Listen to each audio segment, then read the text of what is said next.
Hello, it's Cried here, with a synergistic build that's made up of a whole lot of off-meta skills. Furthermore, this is a build that should carry you through hunts even if you're new at playing a weapon type, as I will demonstrate with my first time ever touching a hammer in any Monster Hunter game.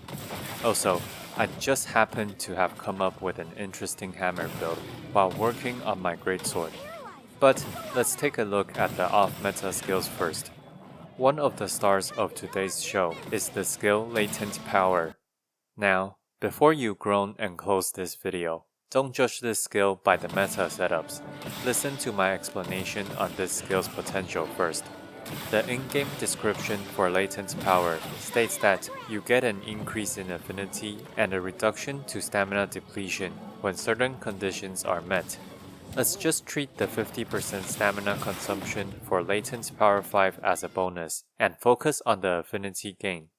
50% affinity is as dense as maximum might for 10% per level, and is far denser than similar skills of the same category, like Weakness Exploit. And you might be surprised to learn that it is not difficult to get Latent Power to over 80% uptime, which means that you can easily beat Weakness Exploit or even Agitator in terms of stats gained for the same amount of points invested.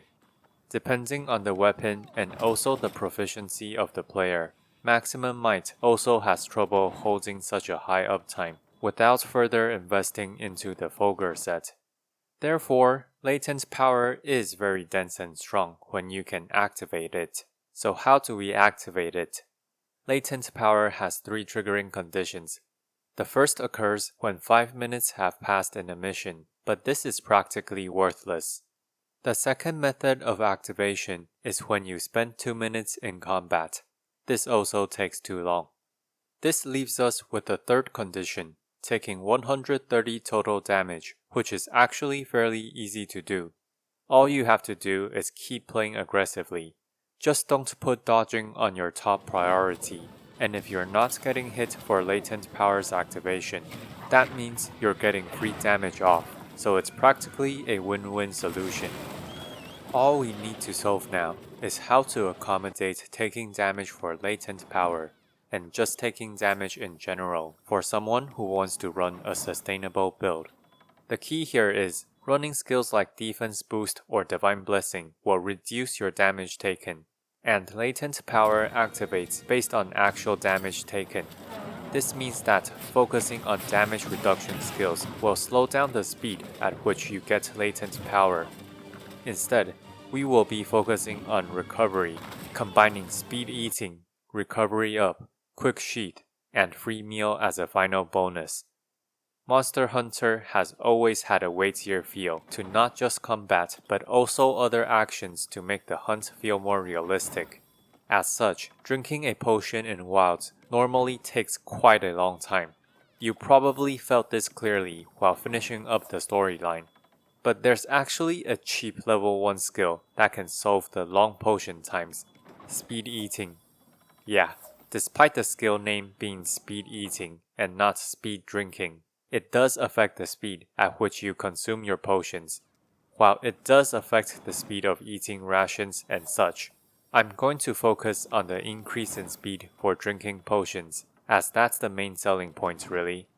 Level 1 Speed Eating might not feel like much, but level 2 Speed Eating really kicks it up a notch. You don't necessarily even need Speed Eating 3, especially outside of this build, because the jump from level 1 to 2 is the most substantial. Still, we might as well take it the whole way, since we expect to drink quite a few potions. Speed Eating combined with Recovery Up allows us to heal 30% more and in half the amount of time. And even if Recovery Up increases the amount healed, we don't take more time to heal. Quick Sheath is also there to help us quickly transition to Sheath state so that we can reposition and drink our potions. This also works well for critical draw combos. Free Meal is a bonus to help us consume fewer items on a chance, so you don't need to farm as much. Also, not consuming a potion means that you can technically have more than 10 mega potions and potions carried if you do end up drinking that many potions. Feel free to even drop a quick sheath level for another level of free meal if you're really struggling. Finally, we're adding Counter-Strike 3 into the build because this skill is a lot of raw attack when we get knocked back. For a build expecting to get hit, this is perfect. People definitely associate Latent Power with the Raidao set, since Raidao set buffs the duration of Latent Power. 2-piece Raidao increases the duration of Latent Power from 120 seconds to 150 seconds, while 4-piece further increases the duration to 210 seconds, which helps with Latent Power uptime. But 4-piece really is an overkill and makes the pieces too restrictive. If you're running this set, always dodging perfectly was not part of your plans. Or maybe it is, but you just can't seem to execute it well enough. Oh well, with this build, we can go in with a if I get hit, then I get hit kind of attitude. So even when Latent Power goes down, it's very easy to turn it back on. As such, the final build runs 2-piece Raidao and 2-piece Doshaguma. I didn't need to go out of my way to fit these set bonuses in while getting the skills I need, and the Doshaguma can also benefit weapons with offset attacks, with Quick Sheath benefiting the critical draw style for Greatsword. This set actually works quite well with a critical draw build. I'm just going to demonstrate the set with a hammer to accurately demonstrate what it would look like with no experience in a weapon type. Also, the devs said that they're likely going to buff the hammer soonish, and I just thought of something when working on my critical draw greatsword build, so I figured I should check the hammer out. Okay, I have never hunted with hammers, nor have I done any math on it. I'm not even sure what the good moves are, but I just happened to come up with this idea for a combo that will work well with our Latent Power Speed Eating combination. I picked the Binder Mace because it looks like it'll give us more stuns, with Stamina Thief 3 and Paralysis as well. Plus, it has decent roll, 0% base affinity, white sharpness, and the perfect gem slot to not waste decoration space. In short, it has everything I need in a hammer, and it is not Artian, so everyone can try this build with ease, even if you don't already have another weapon in mind. Latent Power gives you 50% affinity while it's up, and we expect it to be up 80% of the time. Critical Draw level 1 is all we need, as it already gives us another 50% affinity. This allows us to fit a level 1 Deco onto a non-Artian without wasting any stats, making the Binder Mace better than a perfect Artian for us. Critical Draw starts after you do your draw attack. Now, you can't just unsheath the weapon and then perform an attack. This skill doesn't work that way. You must perform an attack with your unsheath to get the buff. This is probably not a surprise for hammer mains, but you can start charging the hammer with your R button while sheathed. Then, you transition into your mighty swing for more charging before finally swinging your weapon. The great part about this is that critical draw activates after the first part of your attack goes out, and not when you're charging the move, which means that your entire combo gets the 50% affinity boost with level 1 crit draw. And with our Latent Power activated, that means we have a 100% chance to crit. Also, while charging up before the mighty swing, you can click your right mouse button to do a charge dash while retaining your charge level in order to reposition. This move just feels fun. The other decos are going to be critical damage for more damage, and charge up plus attack for more stun on our mighty swing, which is a charge move. Again, I don't know what the best combos are for hammer. Heck, I don't even know all the combos for hammer. I just thought this was neat. Other than this combo, I'm probably just going to be spamming left clicks or right clicks. Alright, my first hunt ever with hammer plus live commentary. Like and subscribe so you don't miss my upcoming breakdowns. If you want to support my work, please consider buying my fantasy novel or donating to my Patreon down below. With a book purchase, you can also request a topic from me. Future crite cutting in before live commentary starts. I was testing something else after setting up this build, but I forgot to change back my talisman to a Counter-Strike 3 talisman. So I'm missing quite a big chunk of damage in this video, which I didn't realize until I was already editing, since I was too focused on just getting my hammer combos right. Good thing is, it just made me a bit slower without affecting the core combo. Back to the present. I definitely wonder if the left click combo or the right click combo is better for the hammer, but for now I'm just gonna pretend they're equally as good. Okay, that should trigger Counter-Strike. Okay, that's almost latent power. I think we just need one more hit. But yeah, let's just drink a potion right now.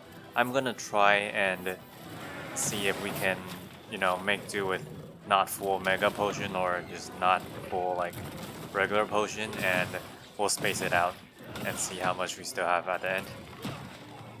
Okay, we'll just keep smacking, and then if he... his aggro's on my little cat. Too bad. I wanted one more hit. Oh, that is one thing about this build though. I think if you're trying to play it in a multiplayer setting... he was too far, and focus mode didn't shoot us forward. Okay, latent power is up. But yeah, I think one thing about this build is, if you're playing in multiplayer, you don't necessarily have to aggro, so it's a lot harder to trigger latent power for sure, but I think it's great for solo play when you're trying to learn a weapon. Okay, I saw that coming, but unfortunately not on a great sword. I do think the mighty charge combo takes a bit too long, honestly. I don't feel like the damage payoff is enough for you to need to charge it twice, if you know what I mean. So I'm definitely looking forward to the buffs for hammer, because in terms of like even speed run times, hammer is definitely one of the slowest, and it's by like over 50% or so, I think.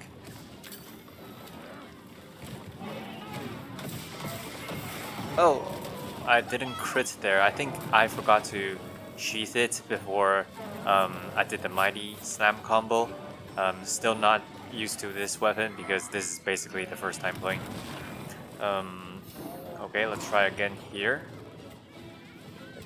Come on! Come on, interrupted again. That move just takes such a long time. Okay, it'll succeed this time, I hope. Oh, I didn't charge it long enough. Oof, we are taking a lot of damage. The good part is, you can literally just mount and drink a potion and it's super fast.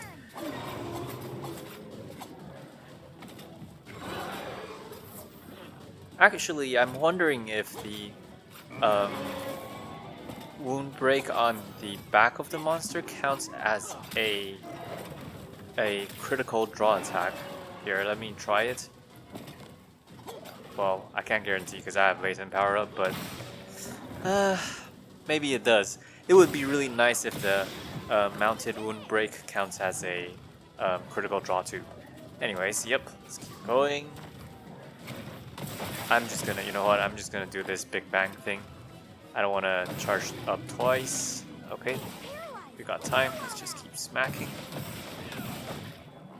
And then I'll chain this paralysis into a wound break on that tempered wound right after to knock him down again. Nice, there we go. More free damage.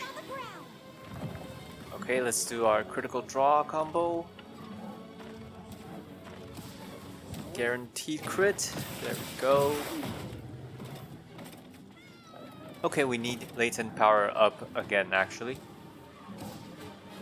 So we'll just go in and hope he hits us. Okay, we took a bit of damage, but we still attack through that, which is perfect. This is why stuff like counter-attack and tackling on Greatsword is great. Honestly, Greatsword, I think Greatsword just plays this build better too, because crit draw on... Because number one, tackle, so you can, super armor through stuff. Okay, latent power is up again. And number two, I do think the overall damage for Greatsword is stronger, so I definitely hope they buff the hammer a bit to, bring up its damage and make it more worth it to do stuff like the Mighty Slam.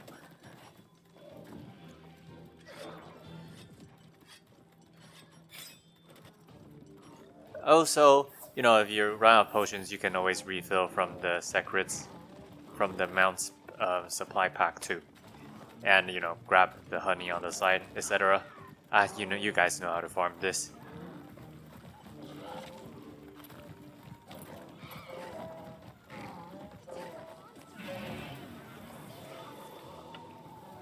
Let's do a charge up combo. 100% crit. Nice. Okay, Mighty Slam. Oh, I was so afraid I wasn't gonna land that second to last shot. Because if you miss Mighty Slam, there's a very annoying and long delay, which is, it just feels really bad when you miss it.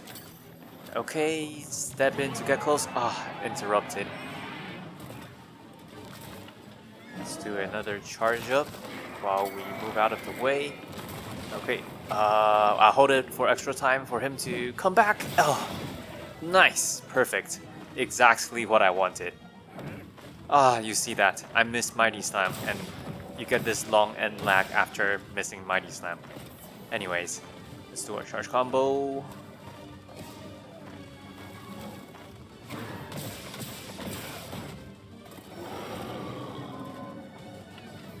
Once again, and we'll charge step in to get close. Oh, okay, wasn't expecting that, but it's fine.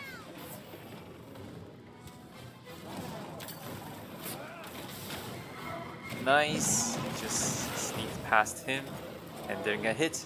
You know what, one other good thing about Quick Sheath is, if you want to use the environments really quick, you can definitely do it, because you know, your sheathing is so fast. Right, let's keep our combos up. Maybe I should wound break this for another knockdown.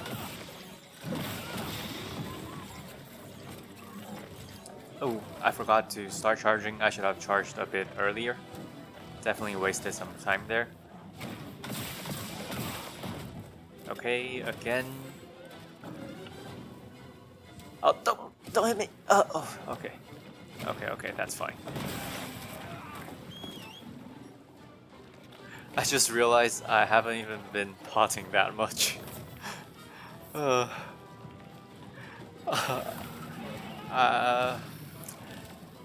cat really just heals quite a bit. As long as you're not playing too poorly, you really don't need that many heals. But still, latent power comes online quite often if you're playing solo. It really is nice. Alright, on the head again.